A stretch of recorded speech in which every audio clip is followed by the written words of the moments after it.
Well, a very good evening to you. Welcome to KTN Sports. My name is Robinson Okenya. Now we begin with athletics. And despite numerous efforts by the Anti-Doping Agency of Kenya to curb doping among its Kenyan athletes, Kenya still remains in the World Anti-Doping Agency watch list alongside Ethiopia and Ukraine and Belarus. Meanwhile, the IAAF President Sebastian Coe said that Athletics Integrity Unit is still investigating cases of former Athletics Vice President David Okeyo and Treasurer Joseph Kinyua, who were accused of misappropriating funds acquired from a kitting contract with sports apparel manufacturers Nike. We received an update report from the AIU this morning. I don't want to go into the minutiae of detail, but we also had a progress report on the status of the 5 countries that we have on our watch list, and I'm very pleased to be able to announce that one of those countries, Morocco, has now been taken off that watch list. They will maintain their progress and be monitored, but they are not now on the watch list, and with varying degrees of monitoring, the other 4 do remain on the watch list. Yes, that's a matter for the AIU. That is an ongoing investigation. Of course, that runs in tandem with your own domestic investigations that are taking place. And Vivian Gungaram has now been nominated by the President of the African Association to represent Africa's interests, additional interests on the Council. To boxing now, James Onyango is seeking to be crowned the World Boxing Federation welterweight champion when he takes on Tanzania's Saidi Mundi on 2nd December in Nairobi. The 34-year-old will battle for the unoccupied title in one of the bouts lined up in the 3rd edition of Making of a Champion boxing series at the Carnival Grounds.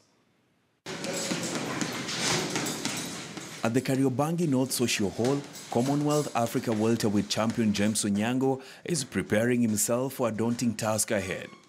Onyango is seeking to win the vacant World Boxing Federation WBF welterweight championship.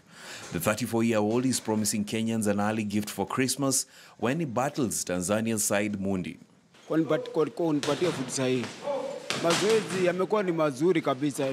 Nilipata karibu miezi miwili ya kujiandaa. Mechi yenyewe mimi referee mwenyewe ataamua. Referee mwenyewe ataamua kama tuendelea ama atasimamisha mechi yenyewe. Hivyo ndio nimejiandaa. Level yenyewe imepanda sana kulingana na program ile tumepanga gym na plan yetu ya kufight na strategy tumebadilisha vitu kadhaa. Kwa hivyo na expect kukuwe na game tofauti ya ile watu wamezoea na Onyi. Despite not having stepped in the ring before against his opponent, who posts a better record compared to Onyango, the 34-year-old feels he's well set for the battle and is hoping for the home advantage. Mechi yenyewe natarajia kuonyesha Wakenya mchezo wa hali ya juu na mashabiki wangu. Waje kwa wingi wanishabikie kwa kuwa watakuwa watajione mechi hali ya juu. Pia kwamba najua mpinzani wangu ni bondi yenyewe, rekodi yake ni safi. Ameshinda mechi 20 na ameshindwa 5. Siwezi muandarate, lazima nifanye mazoezi hali ya juu. Huyo Mtanzania simjui, sijaona akicheza game, lakini ndeza ongea pande yetu, si tuko prepared na tuko sawa kukabiliana naye, sio ni shida maliko. The former prisons boxer turned professional in 2009 was recently in the Philippines, where he settled for a draw against highly rated Jason Pegara. Filipino mechi yenyewe mimi nilijihisi kwamba nimeshinda. Lakini unajua ukiwa mtu wa nje mchezo kwa lazima tuzoele mtu, lakini pia ni sawa. Nishukuru pia kwa sababu vile ulinipatia duni nikasema pia ni sawa. Hii ni mchezo. Na kuna next time. Onyango feels that he won the bout in the Philippines, and although the decision did not go as he would have wanted, it serves as a motivation going into his next match. Nikajiona hiyo ilikuwa ni kama test, nikajitest ngaona kweli na kweli. Huyo kijana alikuwa ameretiwa among the 20 best. Na alikuwa ameretiwa number 1 na WBO lightweight, lakini nilimwangai yenyewe pia nikaona kweli pia mimi naweza. Nikajiona yenyewe kweli pia si Kenya, wa Kenya tunawe. Onyango's bout is scheduled for the 2nd of December in the 3rd edition of Making of a Champion boxing series at the Carnival Grounds in Nairobi. Now, the national sevens men team Shujaa departed for Dubai this evening to take part in the first leg of the 2017-2018 World Sevens Series season in Dubai. Shujaa hoped to turn last season's fortunes around by finishing in the top 6, targeting a total of 100 points. The team finished 12th in the last season's standings. Kenya is in Pool A alongside South Africa, Canada and East African counterparts Uganda. The team will get to Dubai confident of putting up a good show after an intensive 4 months training, including high-altitude training in Nanyuki.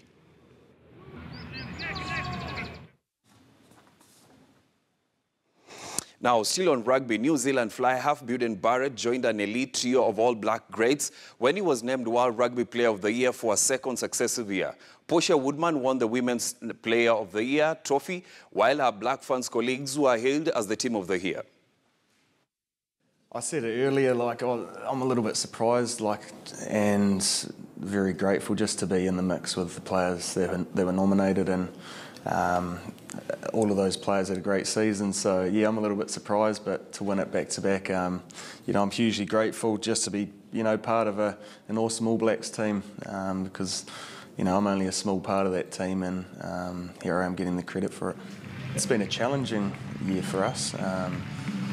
More than one ways, one with injuries, and also we've been tested on the field. We saw that in the Lions series, and we've learnt so much from that, which is great, and we'll sort of take that into the next couple of years, heading to the World Cup. So yeah, we know that we have to keep finding ways to improve and I guess develop our game so we're less predictable at times. So that's exciting because we've got great talent and a great team culture, but the game of rugby is always changing. So totally unexpected. I think I still consider myself such a rookie in the 15s game. It just shows how good our team is to, I guess, make such a player who's not so experienced look experienced. I felt like people were expecting the Portia Woodman of sevens, and to me, I wasn't. Sevens, I'm confident with. I know what I need to do and I know how to play. With 15s, it was quite different because it's a completely different game plan. The strategies are completely different, and everything you need to do is just a different game. So I think what I was worried about is that people were expecting this Portia when really I was quite a timid and not quite sure where I was in the 15s game. So I think the best thing was just go out there and run like heck. Now, Qatar unveiled the design for its Ras Al Aboud Stadium in the capital Doha, saying it will be the first stadium of its kind that will be fully dismountable and reusable after the World Cup. Hassan Al-Thawadi, the Secretary General for the 2022 World Cup Supreme Committee for Delivery and Legacy, said Qatar values sustainability and a legacy that sees the cost of hosting the World Cup benefit others long after the showcase event. Design came from our desire to ensure that we leave a legacy in every stadium. And because the location of Ras Al Aboud is so special, and more importantly, it has a value, an investment value, commercial value, because of its location, we decided that the stadium had to be completely dismountable. And for that to happen, the technical team worked very diligently to ensure the most efficient design that can be of a stadium that can be demounted very, very quickly and very efficiently. And accordingly, they utilized cargoes container cargoes that can be developed and built in a very quick time, and at the same time disassembled just as quickly, very efficiently, and cost effectively. There's many fronts to the legacy of the stadium. The first is the technology itself, or the concept, the design itself. It'll be one of the unique designs of a demountable stadium, and that in itself will serve as a benchmark for future construction of stadiums. The second one, of course, the land itself will be utilized beyond 2022, whether for commercial purposes or otherwise. So a very valuable land in a very, very special location in the heart of Doha will return back to the government for further use and further development as well. Well, that is where we wrap it up on KTN Sports. My name is Robinson Okenye. Linda Ogutu is up next on Bottom Line. Have a lovely night.